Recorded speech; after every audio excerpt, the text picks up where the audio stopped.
ఫిరాయింపు ఎమ్మెల్యేల అనర్హత పిటిషన్లపై కాసేపట్లో తీర్పు ఇవ్వబోతోంది సుప్రీంకోర్టు. ప్రధాన న్యాయమూర్తి ధర్మాసనం తీర్పును వెలువరించబోతోంది. తెలంగాణ అసెంబ్లీ స్పీకర్ కి సుప్రీంకోర్టు ఇచ్చే ఆదేశాలపై ఉత్కంఠ నెలకొంది. 10 మంది ఎమ్మెల్యేలను అనర్హులుగా ప్రకటించాలని 2 వేర్వేరు పిటిషన్లు దాఖలు చేశారు బీఆర్ఎస్ నేతలు. ఎమ్మెల్యేలపై అనర్హత విషయంలో గతంలో సుప్రీంకోర్టు ఇచ్చిన తీర్పు అమలు చేయట్లేదు అని కేటీఆర్ పిటిషన్ వేశారు.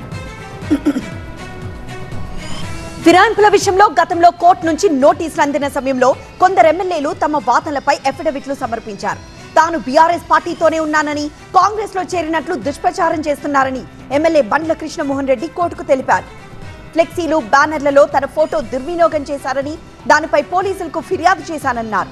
కొన్ని మీడియాల్లో తన ఫోటో మార్ఫింగ్ పై ఆధారాలు సమర్పించానంటూ ఆ వివరాలను జత చేశారు. దీనిపై గతంలోనే బీఆర్ఎస్ వర్కింగ్ ప్రెసిడెంట్ కేటీఆర్ ని కలిసి అనుమానాలన్నీ నివృత్తి చేశారని చెప్పుకొచ్చారు. అనర్హత అన్న ప్రశ్న తన విషయంలో ఉత్పన్నం కాదు అంటూ వివరణ ఇచ్చారు. అనర్హత పిటిషన్ పై పటాన్చెరు ఎమ్మెల్యే గూడెం మహిపాల్ రెడ్డి కూడా అఫిడవిట్ దాఖలు చేశారు. బీఆర్ఎస్ తో తనకు సుదీర్ఘ అనుబంధం ఉందని మహిపాల్ రెడ్డి చెప్పారు. తాను పార్టీ వీడాననే ప్రచారం అవాస్తవం అన్నారు. మర్యాదపూర్వకంగానే సీఎంతో భేటీ అయ్యానని, వేరే రాజకీయ ఉద్దేశం ఏమీ లేదు అని వివరించారు. సీఎంని కలవడం పూర్తిగా తన వ్యక్తిగత విషయమని కూడా చెప్పారు. పార్టీ మారాననే తప్పుడు ప్రచారాన్ని ఆధారం చేసుకుని తనపై అనర్హత పిటిషన్ దాఖలు చేశారని, తనపై చేసిన ఆరోపణల్లో నిజం లేదని అన్నారు Mahipal Reddy. AP liquor scam కేసులో ఇవాళ కీలక పరిణామాలు జరగనున్నాయి. నిన్న సీజ్ చేసిన 11 కోట్ల రూపాయలను కోర్టుకు సమర్పించనుంది సిట్. అలాగే 11 కోట్ల డబ్బుపై కోర్టులో మెమో కూడా దాఖలు చేయనుంది. లిక్కర్ స్కామ్ లో కొల్లగొట్టిన ముడుపులుగా కోర్టుకు వివరాలు సమర్పించే అవకాశం ఉంది. కోర్టు ఆదేశాలకు అనుగుణంగా డబ్బును తరలించనున్నారు సిట్ అధికారులు. అయితే హైదరాబాద్ లో స్వాధీనం చేసుకున్న డబ్బుపై రాజ్ కేసిరెడ్డి ఏసీబీ కోర్టును ఆశ్రయించారు. ఆ డబ్బు తనది కాదంటూ కోర్టులో పిటిషన్ వేశారు రాజ్ కేసిరెడ్డి.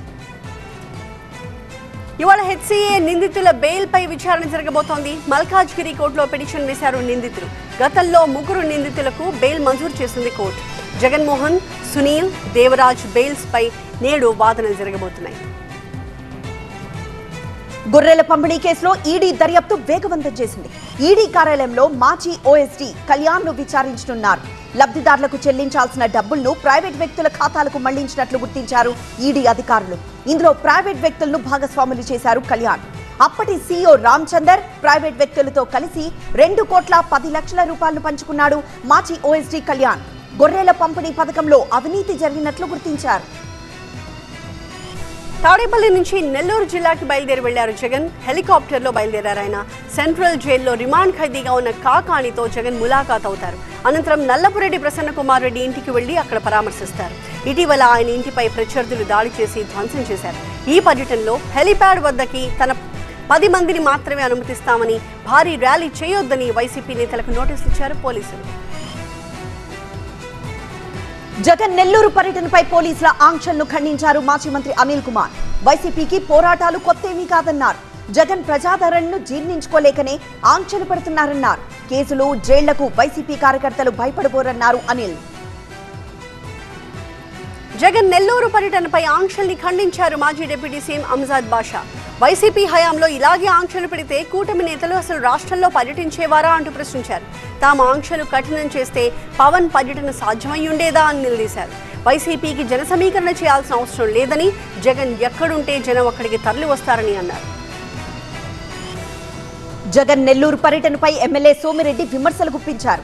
వైసీపీ రెచ్చగొట్టే వ్యాఖ్యల వల్లే పోలీసుల ఆంక్షలు విధించారన్నారు. కాకాణి పాపాలకు బలైన వారిని జగన్ పరామర్శించాలన్నారు. మరోవైపు కాకాణి పాపాలు 2 రోజుల్లో బయటపడతానన్నారు సోమిరెడ్డి. ఏపీ లిక్కర్ కేసులో కక్ష సాధింపు ఉండదు అని స్పష్టం చేశారు మంత్రి పార్థసారథి. సిట్ అధికారులు కేసుని నిష్పక్షపాతంగా విచారిస్తున్నారు అని తెలిపారు. లిక్కర్ స్కామ్ లో చట్టం తన పని తాను చేస్తోందని, స్కామ్ వెనక ఎంత పెద్దవారున్నా చర్యలు తప్పవని హెచ్చరించారు. ఇవాటి నుంచి తెలంగాణ కాంగ్రెస్ జనహిత పాదయాత్ర నిర్వహించనుంది. 5 రోజుల పాటు జరగనున్న ఈ పాదయాత్రలో పీసీసీ అధ్యక్షుడు మహేష్ కుమార్ గౌడ్, ఏఐసీసీ రాష్ట్ర ఇన్ఛార్జ్ మీనాక్షి నటరాజన్ పాల్గొంటారు. ఆగస్టు 4వ తేదీ వరకు ఈ పాదయాత్ర జరగనుంది. పరిగి నుంచి ప్రారంభం కానున్న పాదయాత్ర ఆదిలాబాద్ జిల్లా ఖానాపూర్ వరకు కొనసాగనుంది.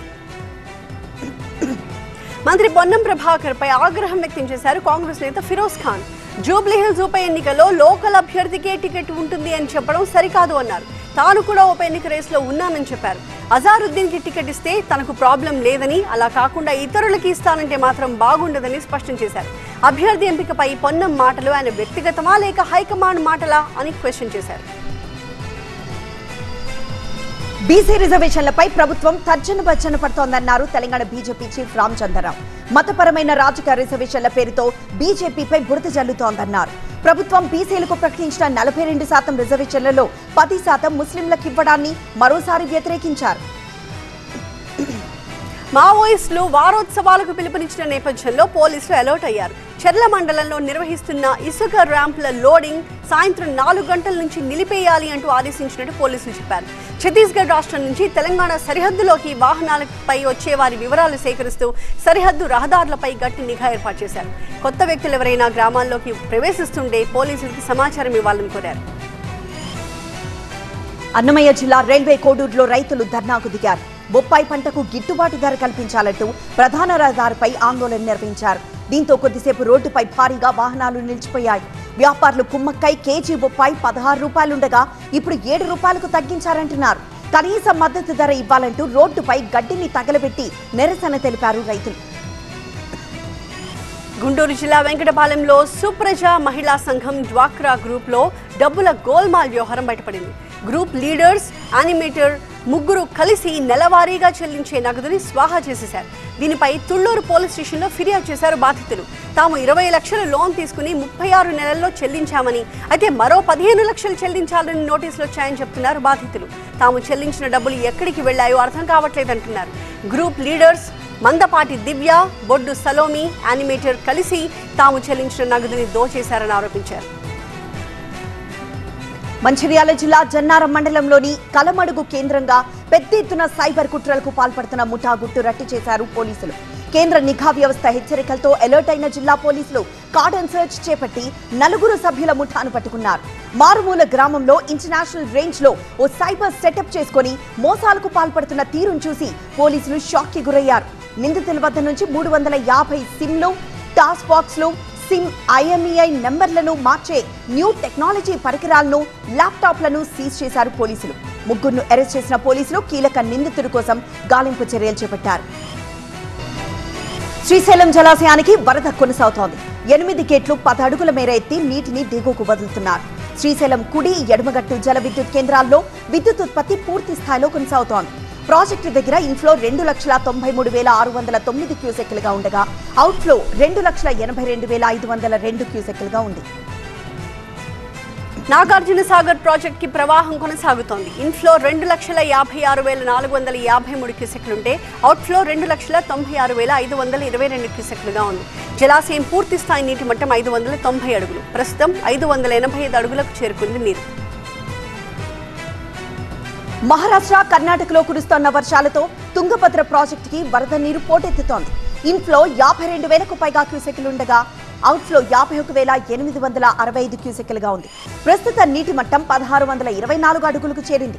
పూర్తి స్థాయి నీటి మట్టం 1,633 అడుగులు. జూరాల ప్రాజెక్ట్ కి వరద కొనసాగుతోంది. 20 గేట్లను ఎత్తి నీటిని దిగువకు వదులుతున్నారు అధికారులు. ప్రాజెక్ట్ దగ్గర ఇన్ఫ్లో 2 లక్షల క్యూసెక్లుగా ఉంది. అవుట్ఫ్లో 2,22,837 క్యూసెక్లుగా ఉంది.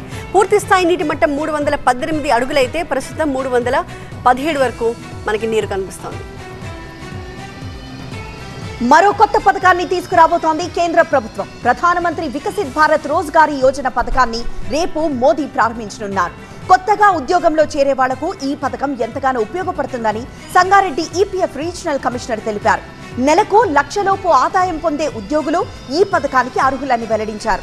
సంవత్సరానికి కేంద్ర ప్రభుత్వం నుంచి ఉచితంగా 15,000 రూపాయల వరకు ఇన్సెంటివ్ రూపంలో ఉద్యోగులకు అందుతుందని స్పష్టం చేశారు. ప్రధానమంత్రి కిసాన్ సమ్మాన్ నిధి పథకం కింద తదుపరి విడత చెల్లింపులు ఆగస్టు 2న ప్రభుత్వం విడుదల చేయబోతోంది. గరిష్ట సంఖ్యలో రైతులకు ప్రయోజనం చేకూరేలా చూడాలని కేంద్ర వ్యవసాయ శాఖ మంత్రి శివరాజ్ సింగ్ అధికారులను ఆదేశించారు. వారణాసిలో జరిగే కార్యక్రమంలో ఈ నిధులను ప్రధాని విడుదల చేయబోతున్నారు. రేపటి నుంచి UPI సేవల్లో కీలక మార్పులు రానున్నాయి. UPI లావాదేవీల్లో కొత్త టైం స్లాట్ విధానం రానుంది. తక్కువ సమయంలోనే పేమెంట్ పూర్తయ్యేలా చర్యలు తీసుకుంటున్నారు. రోజుకు 50 సార్లు మాత్రమే బ్యాలెన్స్ చెకింగ్ కు ఛాన్స్ ఉంటుంది. రానున్న రోజుల్లో పిన్ లేకుండానే బయోమెట్రిక్ లేదా ఫేస్ రికగ్నిషన్తో చెల్లింపుల విధానం తెచ్చే అవకాశం ఉంది. ఢిల్లీలో భారీ వర్షం కురుస్తోంది. ఉదయం నుంచి ఎడతెరిపి లేకుండా కురుస్తున్న వర్షంతో రహదారులపై వరద నీరు చేరిపోయింది. దీంతో వాహనాల రాకపోకలకు ఇబ్బందులు ఏర్పడ్డాయి. అటు రవాణాకి కూడా ఇబ్బందులు తలెత్తుతున్నాయి కాబట్టి అధికారులు చర్యలు తీసుకుంటున్నారు. మధ్యప్రదేశ్లో వర్షాలు ముంచెత్తుతున్నాయి. విదిశా ప్రాంతంలో వర్షాల ధాటికి వరద నీరు పోటెత్తింది. దీంతో చాలా ఏరియాలకు రాకపోకలు నిలిచిపోయాయి. వరద ముంపులో చిక్కుకున్న వారిని పడవల ద్వారా సురక్షిత ప్రాంతాలకు తరలిస్తున్నారు. ప్రాణాలు అరచేతిలో పెట్టుకుని వరద బాధితులు ఇతర ప్రాంతాలకు తరలి వెళ్తున్నారు. తమిళనాడులో భారీ వర్షాలతో జలాశయాలు కళకళ్లాడిపోతున్నాయి. తిరుచిరాపల్లిలో ఉన్న ముక్కొంబు డ్యాం నిండు కుండలా మారిపోయింది. 128,000 క్యూసెక్ల వరద నీరు జలాశయానికి వస్తోంది. దీంతో డ్యాం గేట్లను తెరిచి నీటిని విడుదల చేస్తున్నారు అధికారులు. ముందస్తు జాగ్రత్తగా దిగువ ప్రాంతాల ప్రజలను అప్రమత్తం చేశారు. డొనాల్డ్ ట్రంప్ విధించిన 25% సుంకాలపై భారత్ స్పందించింది. ట్రంప్ ప్రకటించిన సుంకాల ప్రభావం ఏ మేరకు ఉంటుందనే విషయంపై అధ్యయనం చేస్తున్నట్లు ప్రకటించింది.